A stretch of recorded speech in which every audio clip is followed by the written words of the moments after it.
जब तक देश में लॉकडाउन की स्थिति है, हमें अपना संकल्प निभाना है। नमस्कार दोस्तों, स्वागत है आपका एक बार फिर बिंदास खबरें में, जहां पर हम लेकर आते हैं दिन भर की कुछ खास और जरूरी खबरें वो जो आपके काम की हो सकती हैं, इसलिए इस वीडियो को शुरू से लेकर अंत तक जरूर देखें। और इसी के साथ दोस्तों, आज की पहली बड़ी खबर की पश्चिमी देशों पर भड़के यूक्रेनी राष्ट्रपति जेलेंस्की बोले हमारे शहरों को बचा सकते थे लेकिन नहीं बचाया।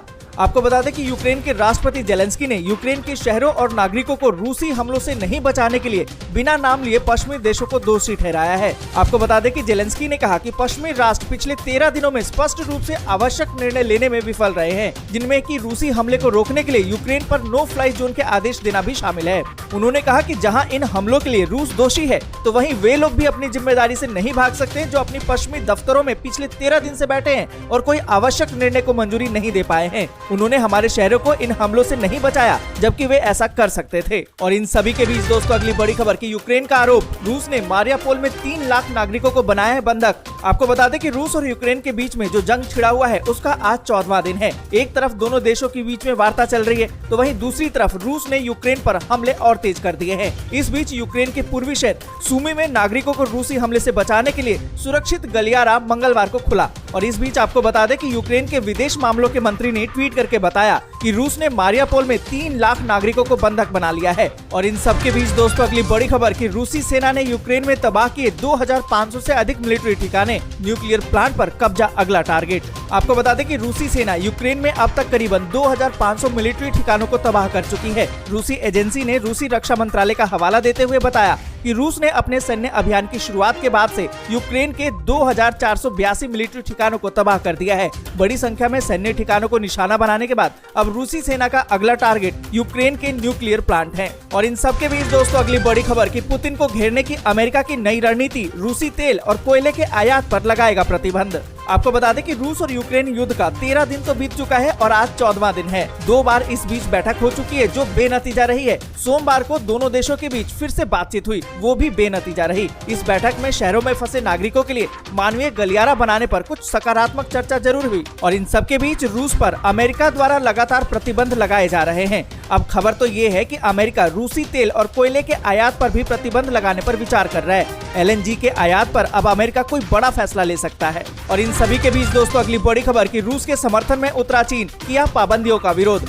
आपको बता दें कि रूस और यूक्रेन के बीच में युद्ध अभी भी जारी है। कई देश अभी न्यूट्रल खेल रहे थे, लेकिन अब इस बीच चीन के राष्ट्रपति शी जिनपिंग ने रूस का खुला समर्थन कर दिया है। उनका कहना है कि दुनिया द्वारा रूस पर जो पाबंदियां लगाई जा रही हैं, उसका सीधा नुकसान हर किसी को होने वाला है। उन्होंने वैसे बातचीत के जरिए समाधान पर भी जोर दिया है। और इसी के साथ दोस्तों, अगली बड़ी खबर की रूस यूक्रेन युद्ध के मद्देनजर यूक्रेन के शहर सूमी पर हमला, 9 लोगों की मौत। आपको बता दें कि रूस और यूक्रेन के बीच में युद्ध आज 14वें दिन भी जारी है। युद्ध के 13वें दिन रूस ने मंगलवार को कीव, चर्निहिव, सूमी, खार्किव और मारियापोल शहरों में मानवीय कॉरिडोर को खोलने के लिए युद्ध विराम की घोषणा की, जिसमें अधिकांश मार्ग रूस या फिर उसके सहयोगी बेलारूस की तरफ जाते हैं। इस बीच आपको बता दें कि यूक्रेन के शहर सूमी में रूस के हमले से 9 लोगों की मौत हो गई है। बताया तो ये भी जा रहा है कि मरने वालों में 2 बच्चे भी हैं। रूस का ये हमला कीव से 350 किलोमीटर दूर स्थित सूमी शहर में हुआ है। और इन सब के बीच दोस्तों, अगली बड़ी खबर की 13 दिन में रूस ने उतने हथियार गंवा दिए जितने 30 साल में नहीं गंवाए, जेलेंस्की ने किया दावा।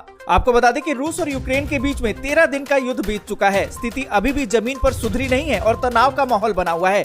इस बीच यूक्रेन के राष्ट्रपति जेलेंस्की की तरफ से लगातार बड़े बड़े दावे किए जा रहे हैं। अब उनकी तरफ से एक ऐसा ही दावा किया गया है जो रूसी सैनिकों के मनोबल को तोड़ सकता है। जेलेंस्की का कहना है कि इस युद्ध की वजह से रूस ने उतने हथियार गंवा दिए जितने शायद वो अपने 30 सालों में नहीं गंवा पाता। उनकी माने तो इस युद्ध की वजह से सबसे ज्यादा नुकसान रूस को ही उठाना पड़ा है। उन्होंने यहाँ तक कह दिया है कि इस युद्ध में अभी तक रूस के 12,000 से ज्यादा सैनिक मारे जा चुके हैं। लेकिन ऐसे तमाम दावों को रूस ने लगातार खारिज किया है। और इन सब के बीच दोस्तों, अगली बड़ी खबर की रूस ने निकाल लिया अमेरिकी प्रतिबंधों का तोड़, चीनी भुगतान कंपनी के साथ हाथ मिलाने पर किया विचार। आपको बता दें कि यूक्रेन पर हमला करने के कारण अमेरिका ने रूस पर वैश्विक वित्तीय प्रणाली स्विफ्ट के इस्तेमाल सहित कई प्रतिबंध लगाए हैं। इसके बाद से ही कई विदेशी कंपनियों ने रूस में वित्तीय सेवाओं को सीमित कर दिया है। लेकिन अब रूस ने अमेरिका के प्रतिबंधों का तोड़ निकाल लिया है। प्रमुख रूसी बैंक चीनी भुगतान कंपनी का उपयोग करने पर विचार कर रहे हैं। आपको बता दें कि रूस के बैंकों ने कहा है कि वो चीन के यूनियन पे सिस्टम द्वारा संचालित भुगतान कार्ड की संभावना पर विचार कर रहे हैं।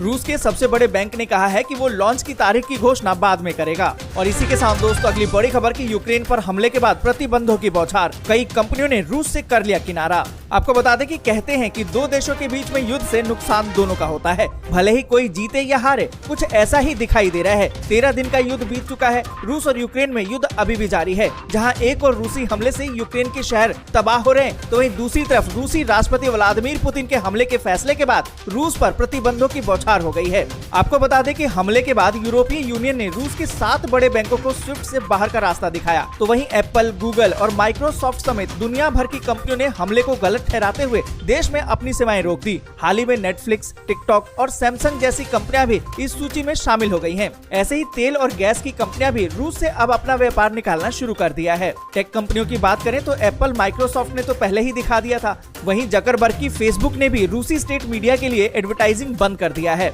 ऑटोमोबाइल्स और एयरलाइंस कंपनियों ने भी अपने परिचालन को रूस में रोकने का निर्णय लिया है। और इन सब के बीच दोस्तों अगली बड़ी खबर की यूक्रेन से अब तक 18,000 भारतीयों को वापस लाया गया। आज भी 410 लोग लौटे हैं वतन वापस। और आपको बता दें कि रूस यूक्रेन में युद्ध अभी भी जारी है। इस बीच वहां फंसे हुए भारतीयों को वापस लाने के लिए ऑपरेशन गंगा के तहत प्रयास अभी भी जारी है। ये मिशन अब अंतिम चरण में है। इस बारे में जानकारी देते हुए नागरिक उड्डयन मंत्रालय ने कहा कि यूक्रेन के पड़ोसी देशों से भारतीय नागरिकों को बचाने के लिए ऑपरेशन गंगा के तहत सुसेवा से 2 विशेष नागरिक उड़ानों द्वारा आज भी 410 भारतीयों को एयरलिफ्ट किया गया है। इसके साथ ही 22 फरवरी 2022 से शुरू किए गए इस विशेष उड़ानों के माध्यम से लगभग 18,000 भारतीयों को वापस लाया गया है। और इन सभी के बीच दोस्तों अगली बड़ी खबर की पीएम आवास योजना का पैसा खाते में आया, चेक करिए आपको मिला या नहीं। आपको बता दें कि देश में निम्न वर्ग और मध्यम वर्ग को घर मुहैया कराने के उद्देश्य से केंद्र सरकार यानी कि मोदी सरकार प्रधानमंत्री आवास योजना चलाती है। इसके तहत घर बनाने वालों को सरकार सब्सिडी भी देती है। देश के बहुत से परिवारों को घर बनाने के लिए